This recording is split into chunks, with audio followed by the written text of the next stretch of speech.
오늘 본문에는 한 과부가 등장하는데요.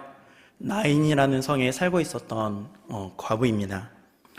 당시 고대 사회는 지금 현재와 같이 인권이 보장된 그런 시대가 아니었죠. 그래서 과부가 살아가기에는 너무나도 척박한 그런 상황이었을 것입니다. 그래서 경제적으로도 매우 어려운 상태였을 가능성이 높죠. 그렇기 때문에 이 과부는 매우 힘든 생활을 하고 있었을 것입니다. 또 이런저런 여러 가지 일로 인해서 서러움과 또 큰 슬픔과 고통을 당했을 것입니다. 그럼에도 불구하고 이 과부에게는 유일한 소망으로 보이는 것이 하나 있었습니다. 그것은 뭐냐면 바로 아들이었습니다.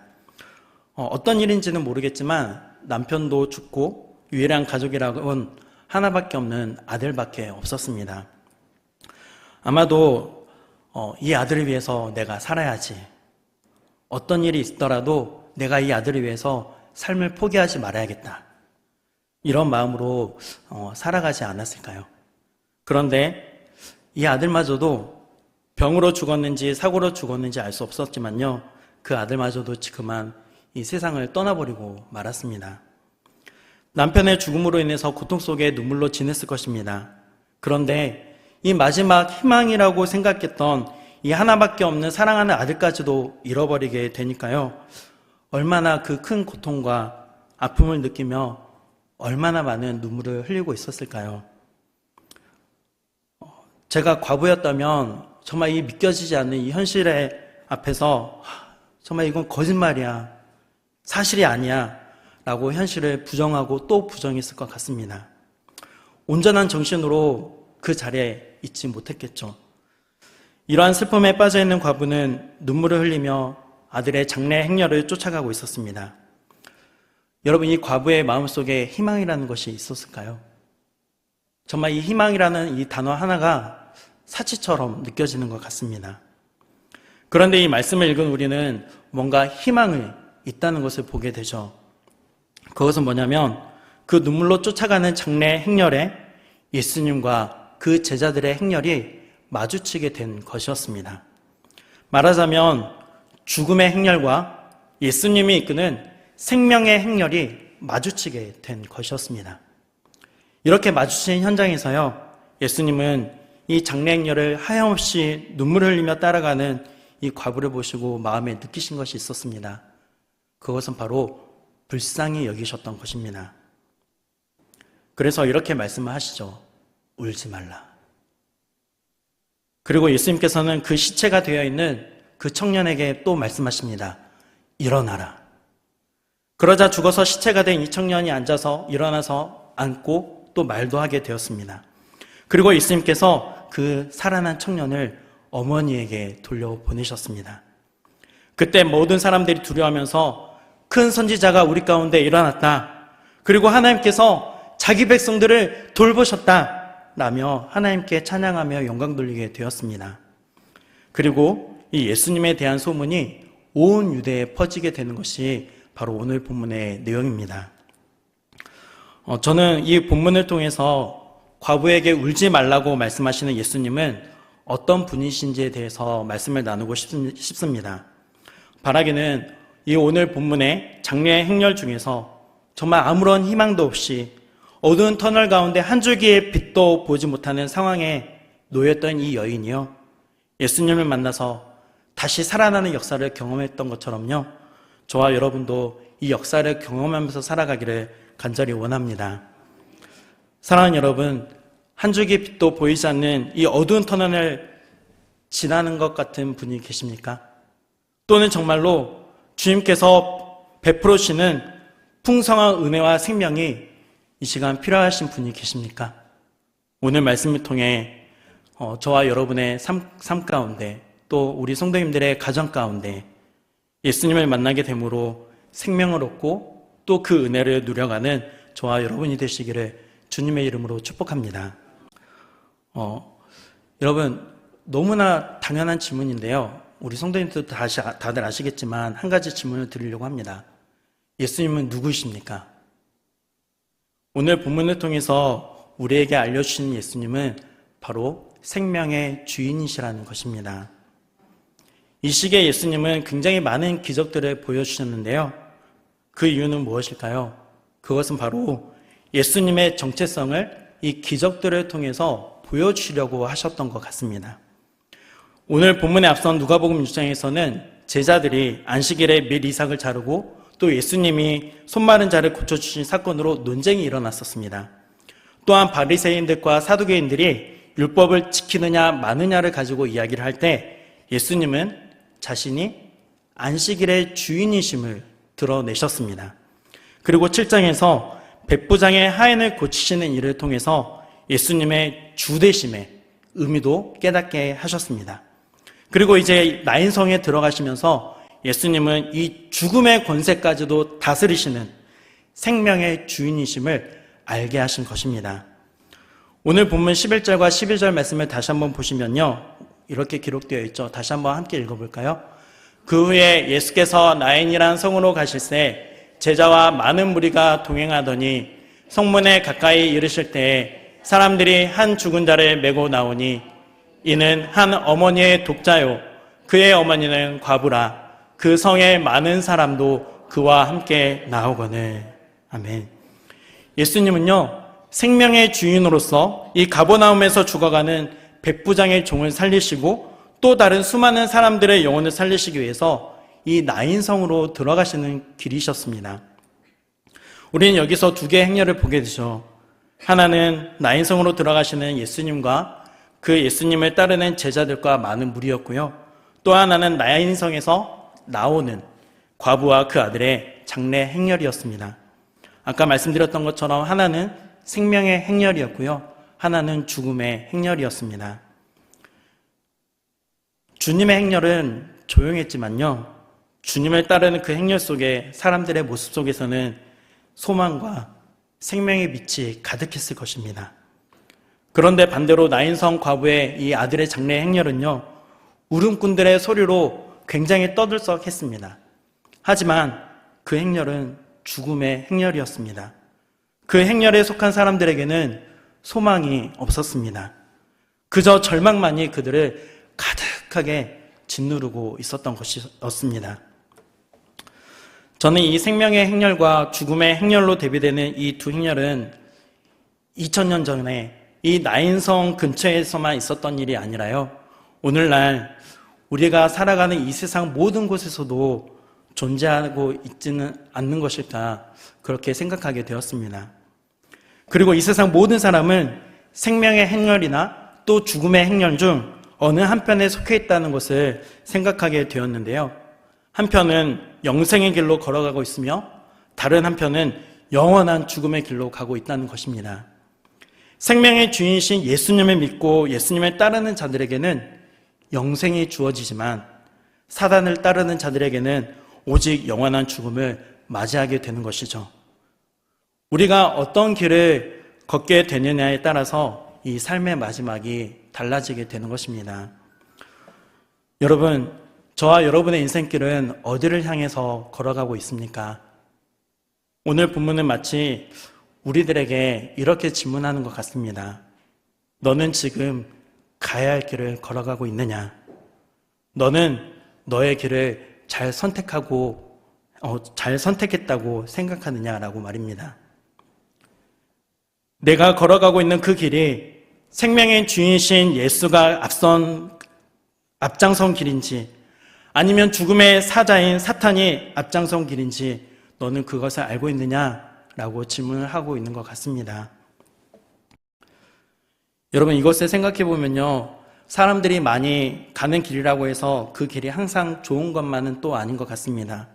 또 반대로 걸어가는 사람이 별로 없다고 해서 그 길을 선택하는 것이 잘못된 선택이 아닐 수도 있죠.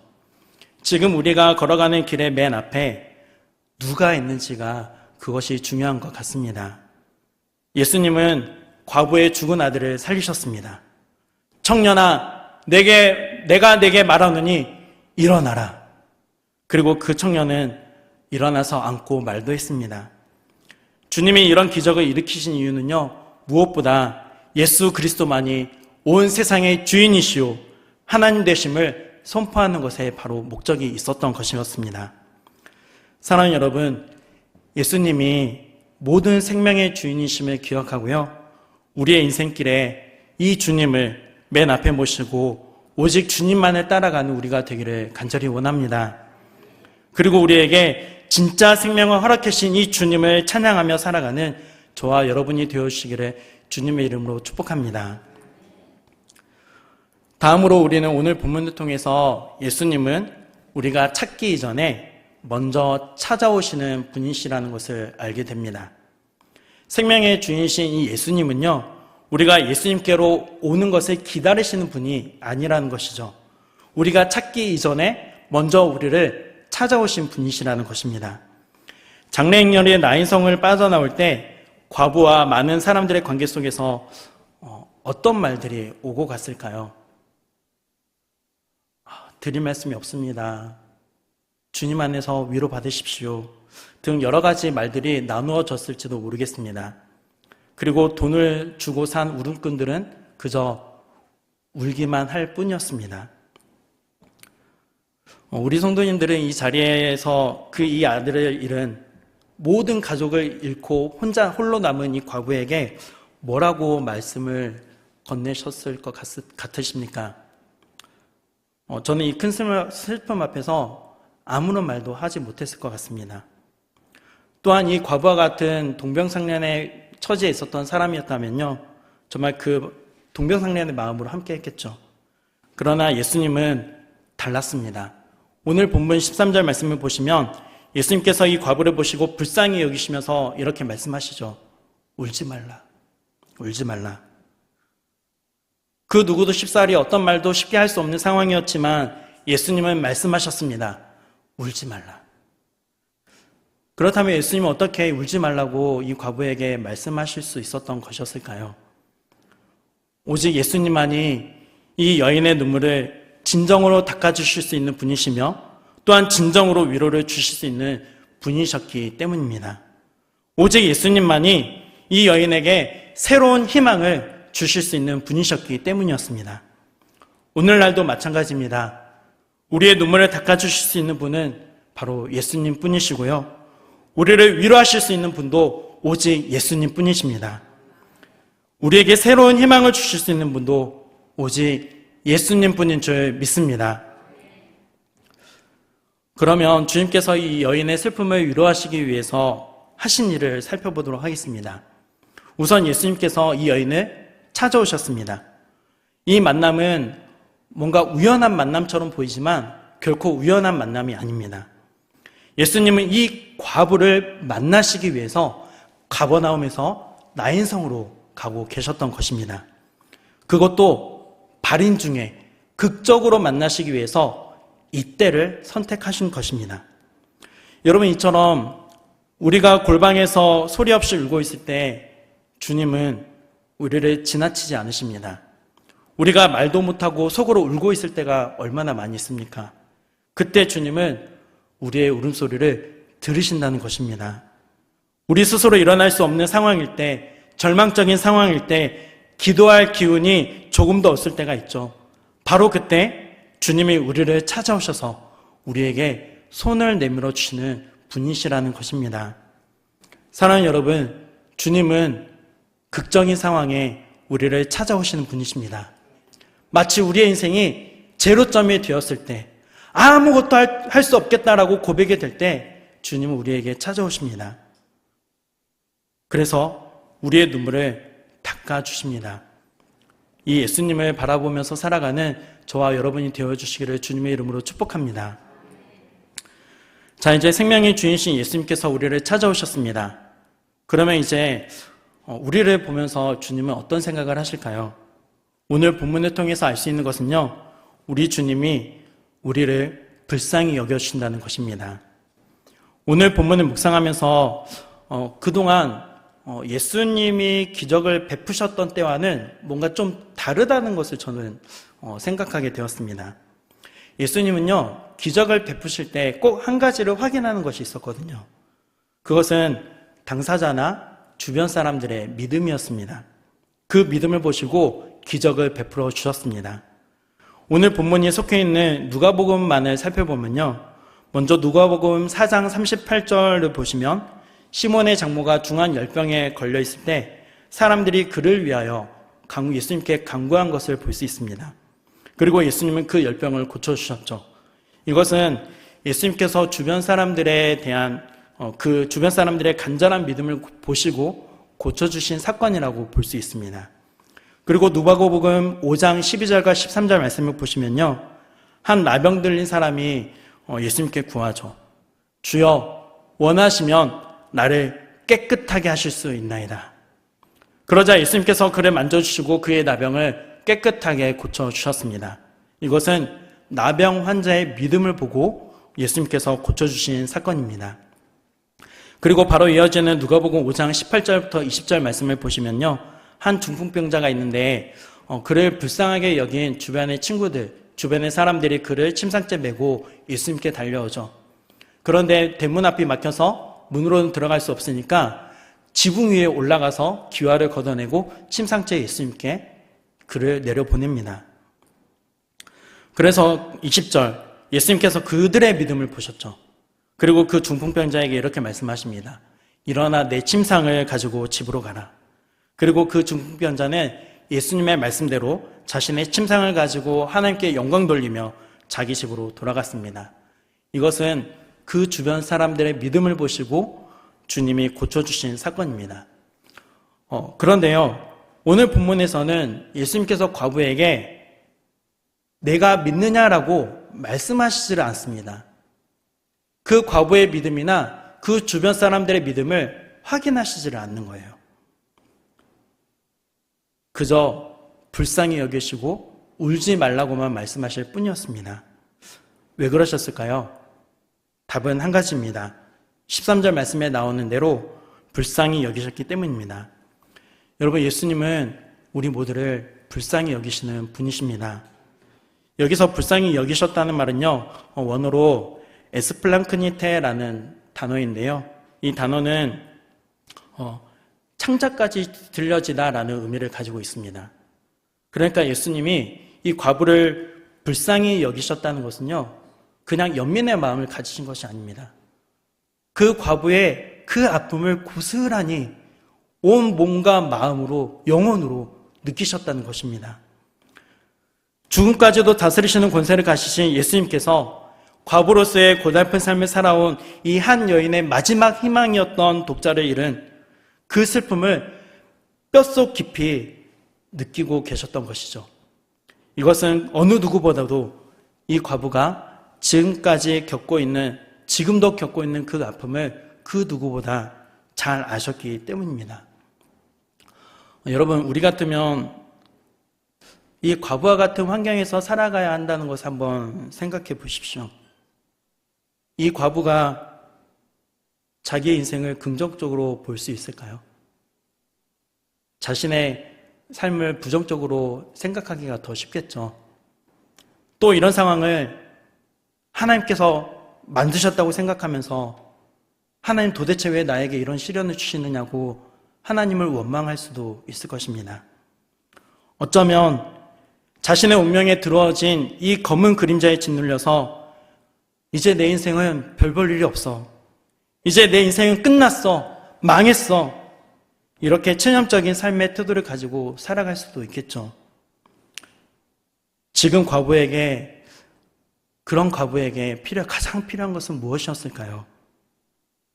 계속해서 하염없이 흘러내리는, 멈추어지지 않는 이 눈물이 멈추어지는 것이었습니다.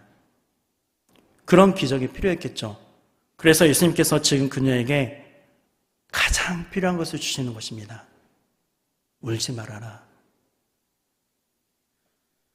여러분, 우리의 삶 가운데 여러 가지 어려움들이 있죠. 유체적인 어려움, 경제적인 어려움, 건강의 어려움, 또 그 누구에게 쉽게 말할 수 없는 가족에 대한 어려움들이 있을 것입니다. 이때 우리가 꼭 기억해야 할 것이 있는데요, 그것은 긍휼이 풍성하신 예수님께서 우리와 함께 하신다는 사실입니다. 예수님은 권능이 있으신 분이십니다. 전능하신 분이십니다. 우리 마음이 슬픔으로 젖어갈 때 마음에 일어나는 의심을 우리가 버리기를 원합니다.